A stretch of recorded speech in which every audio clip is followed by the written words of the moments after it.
Hi, I'm Eoin from Motorsport.com, and today we're going to give you a quick look through some of the harness models we do, and then we're also going to give you a quick review on some tips on installing harnesses. We get a lot of questions on how to install a harness, the angles, so we're going to talk about that in a little bit more detail later. And a quick look through, this is just a couple of the popular models that we stock. We've got this road harness, which is EC approved, suitable for track days, suitable for road use, not FIA approved, and as you can see it has a push buckle as opposed to an aircraft type buckle. This is the entry level harness, the cheapest one we do. It's made Taiwanese. It's very popular because of the price point. A little bit heavy compared to some of the next harnesses that we'll move on to. And as you can see, this is a 3-inch shoulder belt, which then comes down to a 2-inch. So from here on, all the harnesses we speak about are specific FHR, which is hands or hybrid specific. You cannot wear these harnesses without a device. Most 99.9% of people competing are all wearing some form of head restraint, hence why this is the most popular ones we stock. There is also full 3-inch options available, which we have in stock as well, but not as popular these days. So as you can see, this is the latest homologation, FIA homologation, which is 2-inch complete. And the reason we suggest this is because it is just as safe as 3-inch, and it's also a lot lighter and easier to use with your hands or your hybrid. It just sits on that little bit better. Okay, so this is a 6-point sab belt, steel adjusters. We also have this available with alloy quick release adjuster option. Then we're going to move on to the sparkler harness. Very similar to the sab belt, just a different brand, same price point. This is probably our biggest selling harness so far this year, the Sparko device. Next we have the Takata harness, very popular for the Jap cars, obviously FIA 6-point. Some nice features on this in terms of the angle of your crotch straps, which don't get in the way in between your legs, and then it's got a flexi adjustable alloy adjusters everywhere.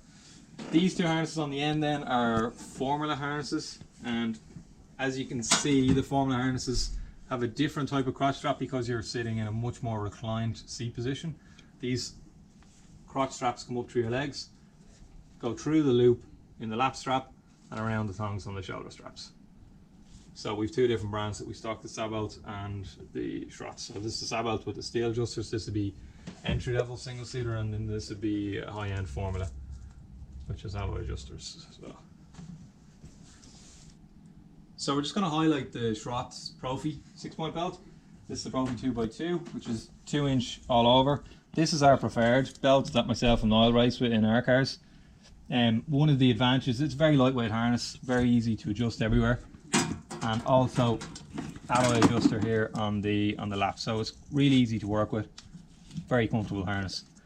So we're going to move on to the Schrott Enduro belt. This has proven really popular in endurance racing. It's a fairly new belt, but the idea is we've got this zip adjuster here, really quick adjuster for different size drivers. So as a driver jumps in, bigger driver, smaller driver, it can adjust very, very quickly. And then we're going to move on to, I just want to show you basically all of our harnesses, all of the saloon harnesses come with these eye bolts, and the Schrott ones also, you get a pack of the plates as well in the box. Those of you rallying, you gotta have a harness cutter in the car. There's a couple of different models we stock.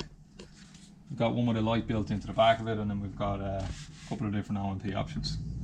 So now we're going to go down to our workshop and we're going to have a look at a car. And we're going to show you some of the tips and bits and pieces in terms of installation. So we're going to show you the installation of this belt. This is a Schrott Profi belt in one of our race team cars.